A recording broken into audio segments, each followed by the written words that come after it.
Hello and welcome back. This is going to be a brief summary of what's going on with me and with all the cars because there's been some changes and I'm very busy. I don't generally share my work life with YouTube and vice versa. I don't share YouTube with work. However, last week I was almost jobless and that was pretty scary. The company I work for, which is a public company, so this is public information, had some redundancies, had a few job cuts. We lost between, I think it was like 30 and 40 people at our head office, and there wasn't a huge amount of us to start with. I was put, on a at-risk list probably a week and a half ago, but luckily got the news last week that I'm on the safe list. So that was a bit of a scary moment. So trying to make YouTube videos wasn't really on the forefront of my mind. So hence why we're doing kind of a summer video, so we can just get back up to speed and then move on. It's odd being a person that does YouTube. I wouldn't ever class myself as a YouTuber. I don't rely on it for income. It's just something I do for fun. However, I feel like sometimes there's a duty of, to make a video. People aren't paying to watch you and it's not your job, but, with this kind of, there feels like there's an expectation to make a video every week, every 2 weeks, every 3 weeks. I mean, there probably is, but, I try my hardest to make a video regularly to satisfy the people that want to watch it. As I said, I don't get paid for it. People aren't paying to watch it, but I feel like I should. So hence why we're going to have a bit of an update, and then from here we can make a plan what's going on and carry on. Because I also need YouTube because it makes me carry on with my projects. If I'm not documenting what's going on with them, I have no motivation really to do them. So it works both ways. But as I said, almost lost my job, so needed a bit of a life reset. So here we go. Right, uncar related, well it's car related. The engine that I did in the last video is still sat over there, which I can turn the camera around. I've got one of those new DJI thingamajiggies. It's sat on the stand here, still got the sump off. I'm going to put some new shells in it. Might do a Vanos rebuild, haven't decided because I don't actually know if it works or not. Because I've never actually run it myself. But yeah, there's bits and bobs on the floor. The ECU's there. I need to strip the harness down. The sump's here. From BMW, I have ordered new sump gasket, cam cover gasket, oil housing gasket, because those are the 3 big oil leaks on an M54, and it's a damn sight easy to do when it's out of the car. That should hopefully sort its incontinence problem. I'll probably do the ventilation thing. The PCV, I had to pause and think for a really long time then. Yeah, the PCV on those goes a bit manky, and if it goes really bad it can burn all the oil in the sump because it sucks it all through, but I don't think that one does it because it wasn't horrendously oily in the bores when we checked the spark plug, so I don't think it's burning a horrendous amount of oil. But again, while it's out, it's so much easier to do than when it's squeezed into a car. As I'm sat here, and you've just seen in the background of the video, that lives in the garage. That is my Mini. I've done a video on this. It's the car I will never sell. I can't really tell you anything about it because it just works. I had to fix exhaust the other day because there was a slight, leak, but other than that, top radiator hose sprung a little tiny leak, which considering it's been on there, 10 years? It's not bad, is it? You can't really complain. So a couple of new Jubilee clips, and I just snipped, 10mm off the end where the split was and then joined it back on. I have ordered another one, but I wanted to use the car, so it's these little things. You just keep it going. So yeah, new one, fit one of those, and then I do 300-400 miles in it a year, if that. So there's no point spending a huge amount of money. It just lives inside. But yeah, it's one of those things you just never get rid of. So we'll move on to the 2 BMWs, which I still have. Currently, this is the E36. This lives on my back driveway, and you'll notice that it has some back wheels off and no drive shafts fitted. That is because, if we come around here, that was the diff that was fitted when I bought it. It's a welded diff, and a small case, which is an important thing. And that's the one drive shaft that was attached to it. You'll notice I said one. When I bought it, it had one drive shaft attached, which was an interesting drive home. The guy had broken it, and he managed to, I've got it here, just leave the end, it's gone horribly video, in the bearing to keep it in one piece, so it didn't completely destroy the bearing, because if you haven't got a end of the drive shaft in, the bearing will collapse, and that's bad. But yeah, it was one-wheel drive because it obviously had a welded diff, which was hilarious to drive home, but never mind. So luckily it came with a spare open diff, but that's a medium case, which shouldn't be a problem. However, One of the flanges on the diff is small case and one is medium case, but I have two medium case drive shafts. If you don't know what that means, basically one's bigger than the other and they're not interchangeable. So I need to find some output flanges, well, one medium case output flange so I can match the drive shafts that I've got. Oh, see, people want a fortune for them on eBay, but we're going to order that. And then once that's sorted, at least it makes the car drivable. We'll go underneath because I need to point a few things out. Under here, you may notice a couple of things. If we spin around, that exhaust is a very tiny exhaust. This has got an M52 B28 fitted, a 328 engine, which they generally have two pipes coming down the whole car, not one. No wonder the whole thing's strangled. You can see there's one of the drive shafts wedged there, and that's when I realised that the output flange of that diff is wrong. So we'll sort that in a minute. Also it has, let's spin around here, it has one wireless drop link, which also needs sorting. But other than that, I hate to say it, it's fairly solid for an E36.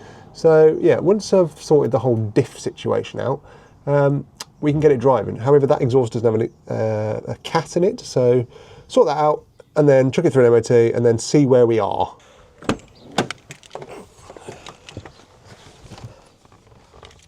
Right, moving on to the E34. I've been using this as a daily because it's all I've got left. I'll come to the car I've sold in a second. It's fine. It's not very exciting to drive. It's not very economical. I've been getting, between 25 and 28, which isn't ideal. But it's a daily. It's been doing fine. It's going to be replaced on Tuesday with a daily that is going to upset a lot of people, but I need to have a bit of a reset. I need to get rid of some project cars. I've got too much going on and not enough time, and it's getting a bit depressing. So yeah, I'll do another video on the car I've bought to replace this. So if anybody wants the E34, it will be for sale in its current state. If you look at the video, you know all the stuff it's had done. It's had pretty much all brand new suspension, new radiator, new coolant, oil, filters, all that fun stuff. So as a daily, it's fine. It does. The tyres are all right. It probably needs a pair of front tyres actually, because when I did all the suspension, I didn't get it trapped for ages because I didn't get a chance, and I completely destroyed the front tyres. My own fault. So yeah, that needs sorting. But yeah, it's just a car. Like, there's nothing fun about it. It needs a lot of bodywork. Whatever. I think when I got this, it was on, what was it, like 101,000? I think I've done, what are we on now? You probably can't see it. There we go, 105 now. So yeah, we've done 4,000 miles and it's been uneventful. Haven't broken down. Can't really complain. It's just a bit boring to drive. I don't enjoy it really. If you didn't know, it's Father's Day in the UK, and if you've forgotten to get your dad a present for Father's Day, I've got the perfect thing for him, if he's into cars, obviously. KINGBOLEN have sent me their Ediag Elite, which is their OBD scanner that talks to your phone. As part of the June summer sale, you can get $10 off if you use the code Jooshy between the 16th and the 25th of June. The device comes in its own little pouch, so it's got a little clip hook, so it's harder to lose. The one thing I like about this is, along with the standard OBD things that you come to expect with these scanners, bi-directional controls, you can do, let's go into maintenance, we'll have a look at the demo. It's got your standard OBD reader. We can look at pretty much every module of every car. This thing's got all your standard makes, even some of the Chinese makes, Asia, Europe, USA. If you need it, it's in the app. We're just going to pop into engine, read trouble codes. So it's got your standard, trouble codes like you'd need. It's also got bidirectional controls. That means you can do things like ABS bleeding, reset the immobilizer, regen your DPF, coding your injectors. A lot of these things you'd normally need a dealer tool for, but these are all included as part of the one-time price. It's also got, luckily, standard OBD, which obviously isn't going to connect because I'm not connected to a car, but that is very helpful for things like fuel trims, because sometimes manufacturer-specific ones aren't very helpful, but generic OBD ones are. The tool will even put your OBD scans into a report so you can come back to it later. If you're using this for customers, you can print them off and give it to them, at least they know what's going on. And the best feature of this scan tool, it's lifetime updates for the price you pay. No monthly fee, none of that rubbish. I hate it when they do that. So yeah, you pay it once with $10 off using my code, and then it's yours. You can update it as many times as you like and keep it forever, or give it to your dad for Father's Day. And then moving on to the one car I very rarely talk about on the channel because it's just one of those cars that lives outside my house and it just works. I never need to fix it really. It's just there. It tows people out of floods and tows trailers, and it's just generally very reliable. Well, was reliable. I mean, it's a Land Rover, so how is that possible? But we had a little bit of a saga. I was driving it to Heathrow probably a month ago, a month and a half. It was when I was in Sweden. On the way there, it decided to pop a coolant hose. Well, it either popped a coolant hose because the head gasket went, or it popped a coolant hose and then that caused the head gasket to go. I'm not sure what came first, but the head gasket was pretty knackered and corroded and horrible. So I think the head gasket went first, pressurised the cooling system, then blew what were the weakest link, which happened to be one of the hoses. So I didn't think it was too bad. I got a taxi to the airport that day, dealt with it when I came home. Got it recovered, fine. Took the head off. I didn't make a video because I thought it was just going to be a simple, chuck a head gasket on it, not a problem. But it's a saga. So yeah, popped the head off, took the head gasket out, checked the block and the head. Both were flat. It just seems it was a head gasket failure. Not an issue. So yeah, new head gasket, genuine one, genuine head bolts, popped it back on, replaced the radiator because I think it popped the radiator at the same time. So it was just weeping slightly. So, not a biggie, new radiator, new head gasket, put some coolant in it. And it was fine for probably a week, 2 weeks after. And then all of a sudden it would just randomly start overheating. Till one day I was doing some towing actually. Temperature gauge just started whoop, straight up. And then same thing happened. It popped the one of the hoses off. I can't remember which one it was. And then I was like, what's going on? So I don't think it's popped the head gasket again because it's not pressurising the cooling system. It only does it when it's hot. When the head gasket was gone, I put the thing that you pressurise the cooling system with, it's got a gauge. Chuck that on. Instantly when you started the engine, it would straight up start, pressurising. However, this time it doesn't do that. So I'm putting money on it's knackered the water pump as well. If you saw the state of the head gasket, which I will put a little clip in, I think it's done the same to the water pump. And the water pump's kind of pumping when it wants to and then not, because there were cases when you'd run the engine and the heater wouldn't be warm unless you raise the idle. So I think the water pump was knackered. So anyway, water pump and a Ali Rad is sat on top of the Mini, so that's going to go in and hopefully that will cure the Land Rover, because it's annoying that it doesn't work and it's been going on for goodness knows how long. So yeah, that needs sorting. So yeah, so E34 is for sale. E36, I haven't really decided. I think I'm going to put that M54 in it and then work out a plan. It's probably going to spiral into pulling the rear cradle out, rebushing everything because it's a bit minging and just do it properly. But yeah, there's a few other little bits I need to share with you. So yeah, Land Rover's done. Let's move on back to the back garden because I've got a few other little bits. Talking of bits, I went close to Norfolk the other day. I wasn't quite in Norfolk, but kind of halfway between Leicester and Norfolk. Someone on Facebook Marketplace posted a whole manual swap for an E39 6-cylinder, which luckily most of it is compatible with the M54 that would work with the E34. So yeah, here's a little pile of bits, but it's like a fully comprehensive kit. Normally you just get the box and some of the pedals, but it's literally pedal box, rear diff, prop shaft, gearbox, even the sponge that goes in the tunnel, the gator, the gear knob, all the bolts, both drive shafts, the guibo, the pipe. I mean, it's ridiculous. I paid a grand total of £200 for all of this. Admittedly, it's a Getrag, not a ZF, but it's good enough for just non-track standard use. A Getrag will, they're not horrendously strong boxes, but they're all right if you just want to throw them in and do a cheeky conversion. So yeah, this I think I might sell as a whole unit because it's a lot of effort to manual swap the E34. I mean, it was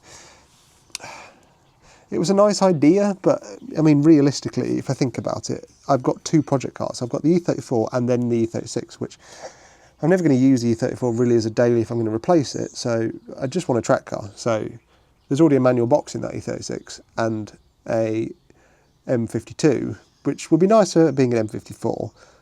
So yeah, I need to have a little think about that. If you could help me in the comments with what I should do with this whole BMW situation, then that would be appreciated because I'm losing my mind. Anyway, so yeah, that's kind of a conclusion of all the cars because it's getting a bit mad. So yeah, the car that's missing, I don't know if you know or don't know, I used to have an R55 Mini. which was the daily that I kind of had when something else broke, and it was just around. Like it was fine. It was an all right for an M14. It didn't really burn oil. The chain was all right. I just didn't bond with it. So that's gone now. I lost probably 1,500 quid on it because I did a clutch on it, some other bits and bobs servicing, but anyway, it's just one of those things. So that's gone. So we're down to the 2 Beamers, my Classic Mini, and the Land Rover. And then maybe a daily on Tuesday, which I will share on my social media at a later date. I've already given a little sneak peek, so some people already know what it is, but it makes sense for the reason I'm doing it. If you've reached this far, thank you for sticking around, because there was a few things I just needed to get up to date with, because there's just so many bits and bobs going on, trying to organise work, YouTube, just life in general is becoming a bit of a taxing thing, so I need to kind of reset, get rid of what I'm not using.